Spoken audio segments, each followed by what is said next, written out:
Почитувани, ветувањето на власта за изградба на современ градски стадион во Прилеп никогаш не се оствари. Градоначалникот Маријан Ристевски во соработка со Фудбалската федерација на Македонија најави целосна реконструкција на градскиот стадион Гоце Делчев во Прилеп со пари од УЕФА. Помпезно најавуваа изградба на нова покриена трибина со 5000 седишта, модерни соблекувални и простории за службени лица, најмодерен терен со дренажен систем по највисоки стандарди на УЕФА, како и рефлектори за ноќно играње. Но од сето тоа нема ништо.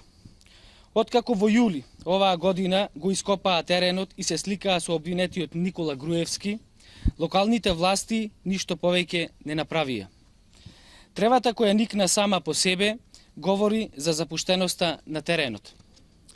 Играчите на фудбалскиот клуб Победа немаат елементарни услови за тренинг, а сите надпревари на кои се домајкини ги играат на туѓ терен и тоа во Битола.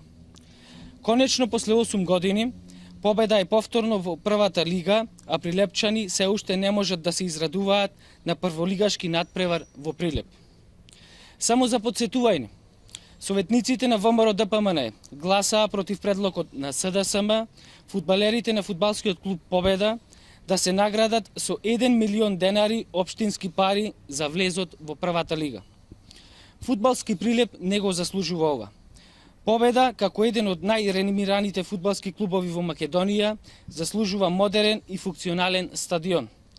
По 11 декември се обврзуваме дека Прилеп повторно ќе стане развиен фудбалски центар како што беше некогаш. Ви благодарам.